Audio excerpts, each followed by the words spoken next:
Hi everyone, welcome to spectator views YouTube channel. IPL 2025 mega actions RCB squad and action review இந்த வீடியோவில் பார்க்க போகிறோம். So ஸ்குவாடை படிச்சுட்டு வீடியோக்குள்ளே போகலான்னு நினைக்கிறேன். ஸ்குவாடில் Virat Kohli captain, Rajat Patidar, Yash Dayal, Swapnil Singh, Hazlewood, Salt wicket keeper, Jitesh Sharma wicket keeper, Bhuvneshwar Kumar, Liam Livingstone, Rasikh Salam, Krunal Pandya, Tim David, Suyash Sharma, Jacob Bethell, Devdutt Padikkal, Nuwan Thushara, Romario Shepherd, Lungi Ngidi, Abhinandan Singh, Swastik Chikara, Mohit Rathee, Manoj Bhandage ஸ்குவாடில் இருக்காங்க. ஸ்குவாடை பொறுத்த வரைக்கும் 2 wicket keepers, 9 fast bowlers, 8 spinners, including 6 all rounders ஸ்குவாடில் இருக்காங்க. பார்ட் டைம் பவுலர்ஸ் பொறுத்த வரைக்கும் கோலி அண்ட் டிம் டேவிட் ஸ்குவாடில் இருக்காங்க. ஸோ 3 ரிட்டன்ஷன்ஸ் பண்ணியிருக்காங்க. ஃபேஃப் டு பிளேஸஸ் ஸ்குவாடில் இல்லை. ஸோ கோலியை ரீட்டைன் பண்ணியிருக்காங்க 21 கோடிக்கு. ஸோ 100% கோலி தான் கேப்டன்சி பண்ண போகிறார் அப்படின்றது டிசைட் ஆகுது இதில். ஸோ கோலி பார்த்திங்கன்னா ஓப்பனிங் அண்ட் நம்பர் 3ல் பேட்டிங் ஆடிருக்காரு. Fittest fielder, fittest cricketer. So இதெல்லாம் வச்சு பார்க்கும்போது 21 கோடிக்கு ரிட்டர்ன் பண்ணியிருக்காங்கன்றதை பார்க்கும்போது கண்டிப்பாக இவர் தான் கேப்டன்சி பண்ண போகிறார் அப்படின்றது முடிவாகுது. ரஜத் பட்டிதார் 11 கோடிக்கு ரிட்டர்ன் பண்ணியிருக்காங்க. மிடில் ஆர்டரில் லாஸ்ட் சீசன் 5 50s அடிச்சிருக்காரு. ஸோ இவரும் worth retention. And Yash Dayal 5 கோடிக்கு ரீட்டைன் பண்ணியிருக்காங்க. யஷ் தயால் பொறுத்த வரைக்கும் பார்த்திங்கன்னா போன சீசனில் 14 மேட்ச்சில் 15 விக்கெட், ஐ திங்க் ஒரு 3 ஃபாரும் எடுத்திருக்காரு. போன சீசனில் மட்டும் எக்கானமி பார்த்திங்கன்னா 9 ரன்னுக்கு மேலே கொடுத்துருக்காரு. கடந்த சில சீசன்ஸ் பார்த்திங்கன்னா ஆர்சிபி பவுலர்ஸ் எல்லாமே கடைசி 8 ஓவர்களில் ரொம்ப எக்ஸ்பென்சிவாக இருந்திருக்காங்க அப்படின்னு பார்க்கும்போது யஷ் தயாலையும் விட்டுட்டு ஒரு புது பவுலரை ட்ரை பண்ணுவாங்க அப்படின்னு எனக்கு தோணுச்சு. பட் ரீடைன் பண்ணியிருக்காங்க. எப்படி யூஸ் பண்ண போகிறாங்க அப்படின்றத பார்க்கணும்.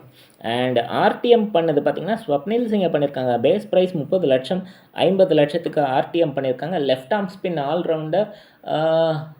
போன சீசனில் பார்த்திங்கன்னா லக்னோ மற்றும் குஜராத் தவிர்த்து மீதி எல்லாமே ஃப்ளாட் ட்ராக்காக இருந்தது. ஸோ இவருடைய ஸ்பின் பவுலிங் எப்படி ஒர்க் அவுட் ஆக போகுதுன்னு பார்க்கணும். ஐ திங்க் டிஎன்பிஎல்லில் டாப் ஆர்டரில் பேட்டிங் ஆடியிருக்காருன்னு நினைக்கிறேன். ஸோ எந்த ஸ்லாட்டில் இவரை யூஸ் பண்ண போகிறாங்க அப்படின்றத பார்க்கணும். அண்ட் ஹேசில்வுட் திருப்பியும் ஆர்சிபிக்கு வந்திருக்காரு. பேஸ் ப்ரைஸ் 2 கோடி, 12.5 கோடிக்கு எடுத்திருக்காங்க. நல்ல ஸ்விங் பண்ண முடியும் இவரால் புது பாலில். So worth pick. Phil Salt wicket keeper. I think last season கேகேஆருக்கு opening batter, wicket keeper. Base price 2 crore, 11.5 கோடிக்கு எடுத்திருக்காங்க. Worth pick. Opening and middle ஆர்டரில் பேட்டிங் ஆட முடியும், விக்கெட் கீப்பிங் ஃபீல்டிங் பண்ண முடியும் அப்படின்றதுனால கண்டிப்பாக ஒர்த்து பிக்கு.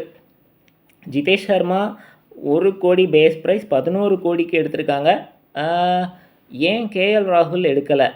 அண்ட் அதே போல் கேஎல் ராகுல் ஒரு வேளை எடுக்க முடியலை அப்படின்னா why not KS Bharat, Jagadeesan அப்படின்னு எனக்கு தோணுச்சு. ஜெகதீசன் ஆக்ஷனில் வந்திருக்காரு அப்படின்றது தெரில. ரொம்ப நாளாக நான் ஜெகதீசன் பற்றி பேசிகிட்ருக்கேன். ஜெகதீசன் பொறுத்த வரைக்கும் டொமஸ்டிக் கிரிக்கெட்டில் நல்ல ஸ்ட்ரைக் ரேட் வச்சிருக்காரு. பேட்டிங்கில் இந்தியன் கண்டிஷன்ஸில் நல்ல விக்கெட் கீப்பர். கேஎஸ் பரத்தும் பார்த்திங்கன்னா லாஸ்ட் 2 சீசன்ஸ் ஆந்திரா ப்ரீமியர் லீக்கில் ஓப்பனிங் பேட்டிங் பண்ணி நல்ல ஸ்ட்ரைக் ரேட் வச்சுருக்காரு. கீப்பிங்கும் இந்தியன் கண்டிஷன்ஸில் நல்லா பண்ணுவார். ஐ திங்க் அவருடைய கேப்டன்சியில் ஏபிஎல் சாம்பியன்ஷிப் அடிச்சிருக்காங்க அப்படின்னு நினைக்கிறேன். ஸோ அவங்களெல்லாம் ஏன் விட்டுட்டு ஜிதேஷ் சர்மாவுக்கு போயிருக்காங்கன்னு நினைக்கிறேன். ஜிதேஷ் சர்மா நல்ல wicket keeper. But still last 1 இயருக்கு மேலே பெருசாக நம்பர்ஸ் இல்லை பேட்டிங்கில். பேஸ் ப்ரைஸ் 1 கோடி, 11 கோடிக்கு எடுத்திருக்காங்க. புவனேஸ்வர் குமார் பேஸ் ப்ரைஸ் 2 கோடி, 10.25 கோடிக்கு எடுத்திருக்காங்க. கண்டிப்பாக சின்னசாமி ஸ்டேடியம் பொறுத்த வரைக்கும் இவர் ஒர்த்து பிக்கு. ஏன்னா புது பாலில் ஸ்விங் பண்ண முடியும், ஸ்லாக் ஓவர்ஸ்லேயும் இவரால் ஸ்விங் பண்ண முடியும். இன்ஃபேக்ட் எந்த இடத்துல பவுலிங் போட்டாலும் எக்கனாமிக்கலாக பவுலிங் போட முடியும் அப்படின்றதுனால ஆர்சிபியை பொறுத்த வரைக்கும் அவங்களுடைய ஹோம் கிரவுண்டில் எஃபெக்டிவ் பவுலராக இருப்பார் அப்படின்னு நான் நம்புகிறேன். ஸோ ஒர்த்து பிக்கு. லியம் லிவிங்ஸ்டன் பொறுத்த வரைக்கும் 2 கோடி பேஸ் ப்ரைஸ், 8.25 கோடிக்கு எடுத்திருக்காங்க. ரீசெண்டாக நல்ல ஃபார்மில் இருந்திருக்காரு ஒயிட் பால் கிரிக்கெட்டில். Hard hitting middle order batter, leg spin off spin ரெண்டும் போட முடியும், நல்லா ஃபீல்டிங்கும் பண்ண முடியும் அப்படின்றதுனால கண்டிப்பாக இவரும் ஒர்த்து பிக்கு. ராசிக் சலாம் 30 லட்சம், பேஸ் ப்ரைஸ் 6 கோடிக்கு எடுத்திருக்காங்க. போன சீசனில் பார்த்திங்கன்னா டிசிக்கு இம்பேக்ட் பவுலராக வந்து ஸ்லாக் ஓவர்ஸில் நல்லா பண்ணி கொடுத்துருக்காரு. இவரும் ஒர்த்து பிக்கு. கிருணால் பாண்டியா பொறுத்த வரைக்கும் பேஸ் ப்ரைஸ் 2 கோடி, 5.25 கோடிக்கு எடுத்திருக்காங்க.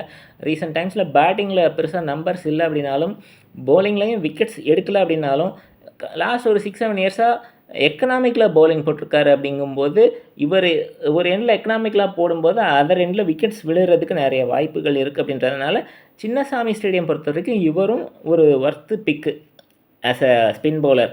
டிம் டேவிட் போன சீசன் மும்பை இந்தியன்ஸ்க்கு ஃபினிஷராக சரியாக போகலை. பேஸ் ப்ரைஸ் 2 கோடி 3 கோடிக்கு எடுத்திருக்காங்க. கண்டிப்பாக சின்னசாமி ஸ்டேடியமுக்கு இவருடைய ஹைட்டுக்கும் பேட்டிங்கில் ஒர்க் அவுட் ஆகும் அப்படின்னு நான் நினைக்கிறேன்.